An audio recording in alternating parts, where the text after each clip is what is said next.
اس سے آپ کو پتہ لگتا ہے محدثین نے اور فقہاء نے اس لیے ٹرکس یہ ریڈکشن نکالی ہے کہ جن جن مقامات کے اوپر اس قسم کی بت پرستی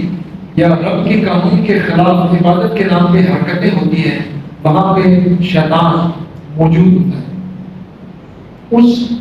منات عزا اور لات کے بت کے اندر یہ خاتون یہ شیطان موجود تھا۔ وہ جو باتوں کی آوازیں ان کو آتی تھی، جو جواب ان کو ملتے تھے، وہ جتنی لمیٹڈ پاور اللہ تعالیٰ نے ایک شیطان کو دی ہوتی ہے، اس خاتون کو اس جن شیطان کو دی ہوئی تھی، وہ اس کے مطابق وہ بات کرتی تھی، جو کچھ وہ کر سکتی تھی وہ اس کے مطابق عمل کرتی تھی، اور لوگ اس کو سزا کرتے تھے۔ تو ہمیں اس چیز کی بڑی کلیئرٹی ہونی چاہیے کہ جن جگہوں پہ بت پرستی ہوتی ہے کسی بھی صورت کے اندر ہوتی ہے وہاں پہ شیطان موجود ہوتے ہیں، اور وہ شیاطین کو جتنی دسترس اللہ تعالیٰ نے دی ہے اس کے مطابق وہ حرکتیں جو سوال جواب جو کچھ آپ کے دل میں خیالات آ رہے ہوتے ہیں وہ وہاں سے اس طریقے سے آ رہے ہوتے ہیں۔ اس واقعے میں ایک اور ذریعہ ہے، نبی صلی اللہ علیہ وسلم نے خالد بن ولید کو ایک اور جیسے اس سے فارغ ہوئے ایک اور کام کے لیے بھیجا، جس میں سے خود کو بھی ختم کرنا تھا، کچھ اور دو چار ریزسٹنس کو بھی ختم کرنی تھی۔ جب وہ وہاں پر گئے، وہاں پر نبی صلی اللہ علیہ وسلم نے بعد میں عبد الرحمن بن عوف کو بھی بھجوایا، غالباً افراد کم تھے، انہوں نے درخواست کی تو عبد الرحمن بن عوف کو بھی بھجوایا کہ کچھ اور افراد کو ساتھ بھیجیں گے، تو وہ غالباً 300 افراد تھے۔ اس میں حضرت عبداللہ بن عمر بھی شامل تھے، عمر کے بیٹے۔ ان کا خاص طور پر تذکرہ اس لیے کر رہا ہوں کہ علماء کے اندر صحابہ میں جو علم والے علماء تھے جن کو زیادہ کوٹ کیا جاتا ہے، بلکہ شافعی اور مالکی مسلک کے اندر تو آپ کو زیادہ اقوال ہیں، تو عبداللہ بن عمر کے تھے، اتنے زیادہ لیول کی وہ صحابہ کرام میں ان کا نالج کا لیول تھا، وہ بھی اس کے اندر شامل تھے۔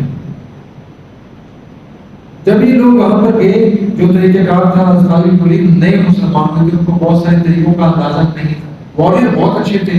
لیکن مسلمان نئے تھے، اس چیز کو ذہن میں رکھیے۔ ان سے غلطی ہوئی، غلطی ان سے یہ ہوئی کہ جب انہوں نے لوگ سے پوچھا کہ کیا تم مسلمان ہو،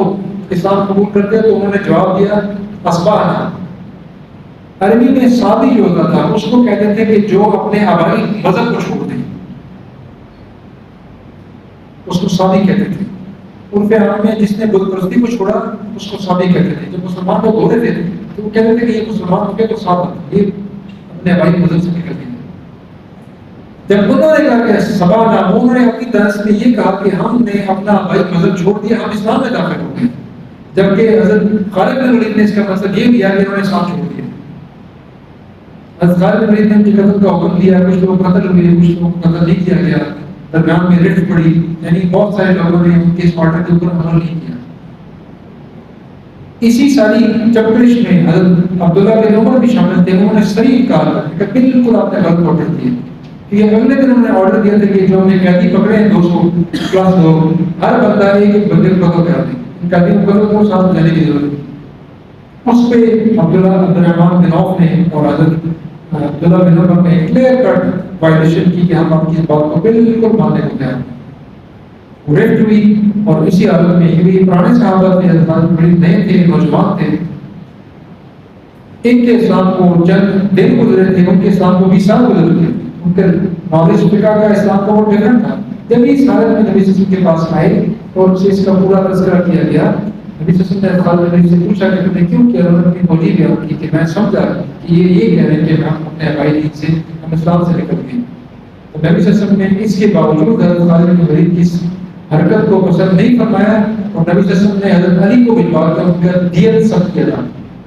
اضافی پیسے بھی ساتھ میں دیے، دیت کے علاوہ اضافی پیسے ان کے پے کیے گئے کہ غلطی سے یہ سارا کچھ ہوا تھا۔ اور ساتھ ہی نبی صلی اللہ علیہ وسلم نے روایت کے مطابق ہاتھ بلند فرمائے، اپنے ہاتھ مبارک انہوں نے فرمایا کہ اللہ میں خالد بن ولید کے اس عمل سے بری ہوں، میں اس کا ذمہ دار نہیں، بہت بڑا الفاظ ہے۔ کسی مسلمان کو قتل کرنے کا جب بھی نبی صلی اللہ علیہ وسلم کے سامنے غلطی سے بھی واقعہ ہوا ہے تو نبی صلی اللہ علیہ وسلم نے یہی روش کی ہے، نبی صلی اللہ علیہ وسلم نے اس کی حرکت سے برات کا اظہار کیا، رینسم بھی پے کیا، دیت بھی پے کی اس کی، لیکن اس کی اس حرکت کو قبول نہیں کیا، اس کے خلاف بڑا کلیئر لکھا ہے کہ میں اس کا ذمہ دار ہوں۔ حضرت اسامہ کے معاملے میں ایسے ہی ہوا جب ان کے ہاتھ سے وہ قتل ہوا، جب ان کے اوپر بیٹھے ہوئے تھے، اور خالد بن ولید کے معاملے بھی ایسے ہی ہوا۔ اس میں ہمیں مسلمان کی جان جو ہے اس کی کیا قدر و قیمت ہے، حالانکہ لوگ جنگ میں آتے ہیں، جنگ کی مس انڈرسٹینڈنگ تھی، تو امن کے علاقے میں، امن کے وقت میں مسلمان کی جان کی کیا ویلیو، کوئی شک اس میں نہیں ہونا چاہیے۔ نمبر 2، اس واقعے میں ایک اور ذہنی واقعہ تھا جو کہ بہت امپورٹنٹ ہے۔ جب یہ لوگ واپس آئے اس معاملے میں حضرت عبد الرحمن بن عوف اور حضرت خالد بن ولید کے آپس میں کچھ جو بھی تو میں کچھ تکرار ہوئی، آپس میں ہارڈ ٹاک ہوئی، بلند انداز میں کچھ انہوں نے گفتگو کی۔ جب اس کا تذکرہ نبی اکرم صلی اللہ علیہ وسلم کے سامنے ہوا تو نبی اکرم صلی اللہ علیہ وسلم نے حضرت خالد بن ولید کو، جو کہ صحابہ میں شامل ہے، یاد رکھیے بات، اس کو آپ ابھی آج کے چیز سے کمپیئر کریں، جب ہم صحابہ کے بارے میں بڑی اپنی علمی قسم کی مشاہدہ کرتے ہیں اور اپنے پرسنل اوپینینز کوٹ کرتے ہیں کہ ہاں صحابہ ہی ہیں، نبی تو نہیں ہے، غلطی ہو سکتی ہے، یہ بھی کیا ہوگا، یہ بھی کیا ہوگا۔ حضرت عبد الرحمن بن عوف شروع کے مسلمانوں 10 میں سے ایک شامل ہے۔ خالد بن ولید نے آگے سارے مارکوں میں جان پہ بازی کھیلی ہے اور ہزاروں لاکھوں کلومیٹر کے علاقے انہوں نے قبضے کیے، لیکن انہوں نے حضرت عبد الرحمن بن عوف کے ساتھ ان کی آواز سے بات کی تھی، مکالمہ کیا تھا، جو کہ نبی صلی اللہ علیہ وسلم کو پسند نہیں تھا۔ نبی صلی اللہ علیہ وسلم نے حضرت خالد بن ولید سے فرمایا، اے خالد، میرے صحابہ کو، میرے ساتھیوں کو برا بھلا مت کرو۔ خالد بھی ساتھی تھے، لیکن عبد الرحمن بن عوف کا لیول ڈفرنٹ تھا، شروع کے سامنے شروع۔ انہوں نے فرمایا کہ خالد، میرے صحابہ کو خوش مت کہو، ان کو برا بھلا مت کہو۔ اللہ کی قسم، اگر تم اور پہاڑ کے برابر بھی مال و دولت، سونا چاندی اکٹھی کر کے لے آؤ اور ساری رنگ کے رستے میں دے دو، تو تم ان میں سے کسی کی ایک صبح کی یا ایک شام کی عبادت کے برابر نہیں۔ ساری رقم کی ایک صبح کی،